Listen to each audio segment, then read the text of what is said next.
Bom, você sabia que é possível burlar praticamente todos os tipos de CAPTCHA usando programação?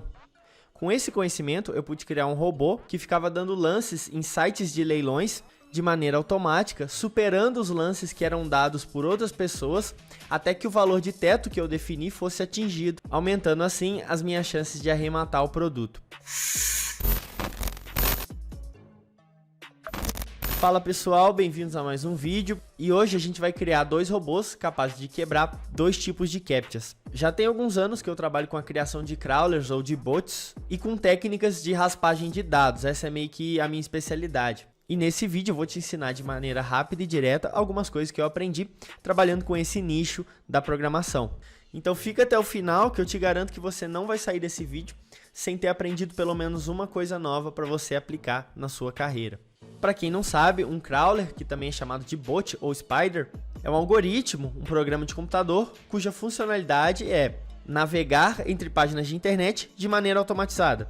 Os motivos para poder criar um crawler são vários. Inclusive, um dos maiores crawlers da internet é o do próprio Google, que navega entre as páginas do site, indexando o texto, e as palavras-chave daquele site para poder mostrar ele depois na busca do Google. E uma outra aplicação muito comum para a utilização desses robôs é a raspagem de dados, que é a extração de dados úteis, de um determinado sistema ou site ao qual você não tem acesso direto, ao banco de dados. Um exemplo bacana é o robô Rose, criado para poder investigar as contas públicas que eram publicadas no portal da transparência do governo e postar no Twitter caso ele identificasse algum valor ou alguma movimentação que parecesse suspeita de corrupção. E ele fazia isso acessando as páginas, navegando entre elas de forma automatizada e raspando os dados que aparecem ali na superfície. E quando eu comecei a trabalhar nesse nicho de programação, eu aprendi algumas coisas que eu até então não sabia que eram possíveis ou que eram fáceis de fazer, como a quebra de CAPTCHAs. E para isso existem alguns algoritmos gratuitos até que você pode importar e alterar, mas também existem empresas que fornecem APIs completas para te ajudar na quebra dos CAPTCHAs, como é o caso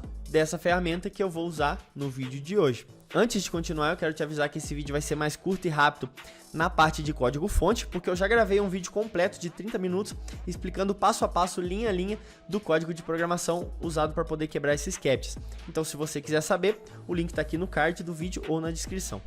Então, vou começar mostrando para vocês como quebrar um CAPTCHA do tradicional, daquele com as imagens e letras distorcidas numa imagem estática. Vou começar aqui importando os módulos que serão necessários, incluindo o módulo config que eu criei e não mostrei para vocês, porque é onde a minha API key do ToCAPTCHA está armazenada.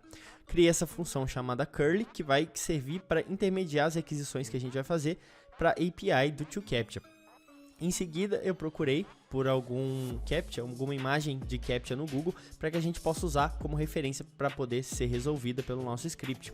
Vou criar então uma função chamada resolve CAPTCHA e vou pegar o meu arquivo de CAPTCHA e vou codificar ele com o padrão base 64, que é o padrão exigido na documentação da API do ToCAPTCHA. Em seguida, eu vou descobrir quais são os parâmetros que eu preciso enviar através do método post para o endpoint fornecido pelo ToCAPTCHA, para que eles possam então nos fornecer um CAPTCHA ID, que é a ID do CAPTCHA que está sendo resolvido no servidor dele. Preencho aqui então os parâmetros necessários, que são a chave de API, o método de codificação da nossa imagem, o corpo da imagem, que é o conteúdo do arquivo, e um parâmetro de JSON que diz para o servidor retornar os dados para a gente numa string JSON.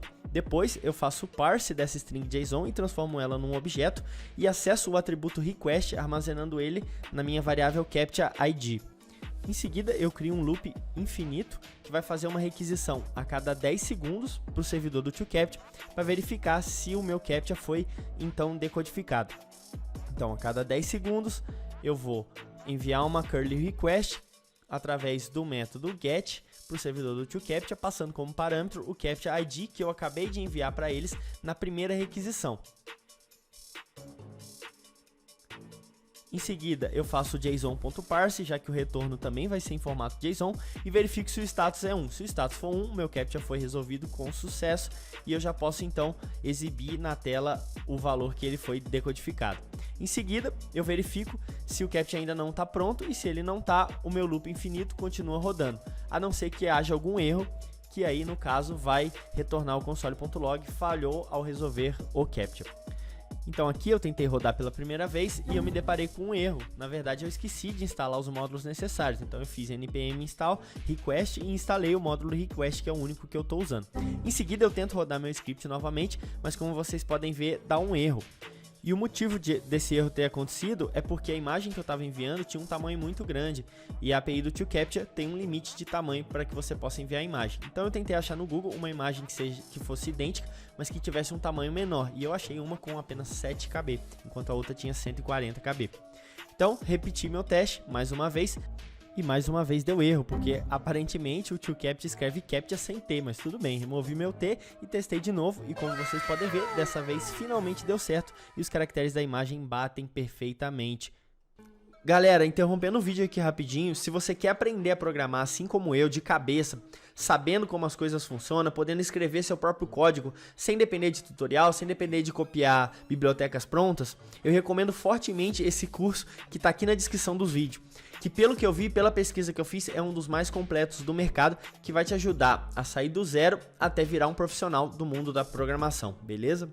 Bom, como vocês puderam ver, o robô é capaz de identificar os caracteres dessa imagem, ainda que eles estejam distorcidos. Esse tipo de captcha, hoje em dia, né, com inteligência artificial e reconhecimento de texto e imagem, é o tipo de captcha mais fácil de ser quebrado. Então a gente vai aumentar um pouco a dificuldade e tentar agora quebrar o reCAPTCHA versão 2 do Google. Para isso, eu vou te apresentar uma nova ferramenta que vai tornar as coisas bem mais visuais, mais fáceis de entender, que são os Headless Browsers. Um Headless Browser, na tradução literal, que é um navegador sem cabeça, e navegador é navegador de internet mesmo, como o Google Chrome ou Firefox. E sem cabeça faz referência a eles não possuírem uma interface gráfica de usuário. Eles não têm aquela barra de navegação, ele não tem os favoritos, eles não têm os menus de interação do usuário.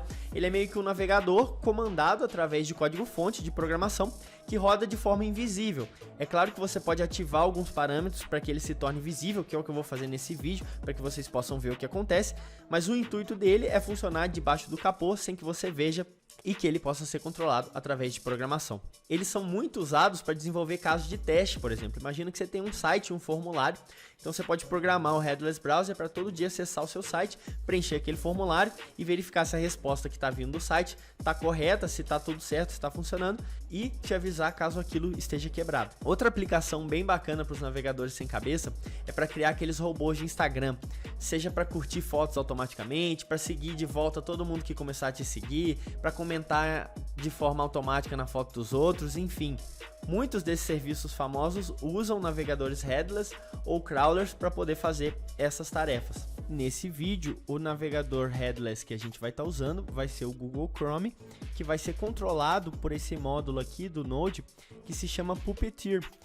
Eu tô aqui agora na página da documentação do Puppeteer e vocês podem ver aqui quanta coisa legal dá para fazer com ele. Ó. A gente pode criar uma janela do navegador, a gente pode criar uma nova aba, a gente pode mexer no teclado, digitar coisas em determinados campos, apertar teclas, controlar o mouse, controlar o touchscreen, mexer na parte de envio de arquivos, executar JavaScript e várias outras coisas que você consegue fazer, só dependendo aí da sua criatividade e da sua motivação.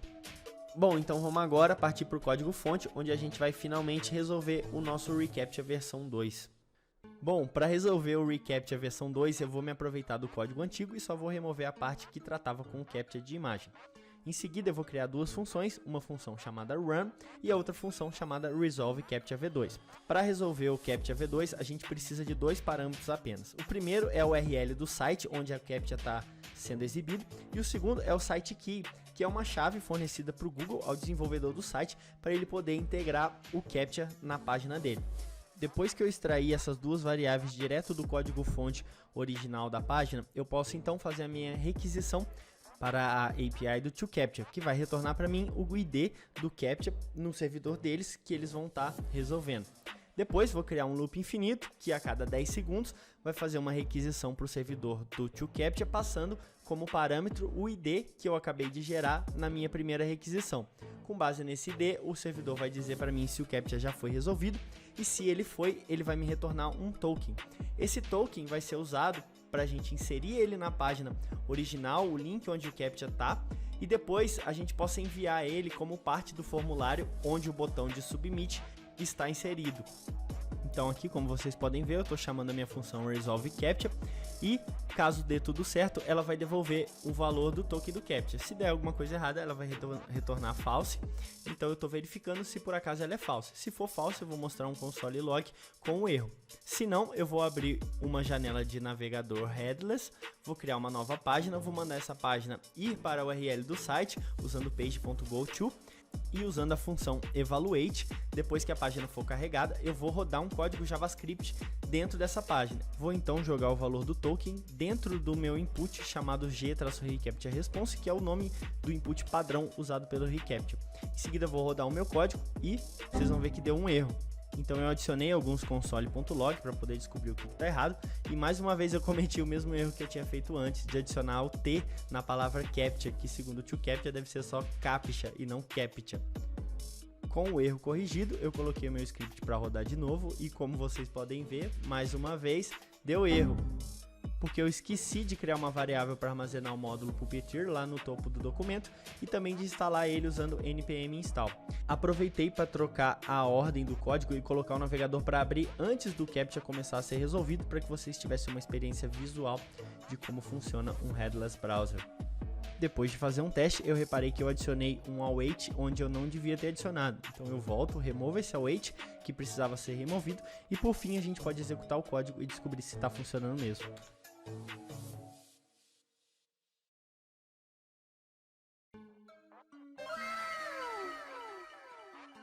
Bom, como vocês puderam ver aí, apesar de ter demorado um pouquinho, o nosso robô é capaz de quebrar os CAPTCHAs perfeitamente.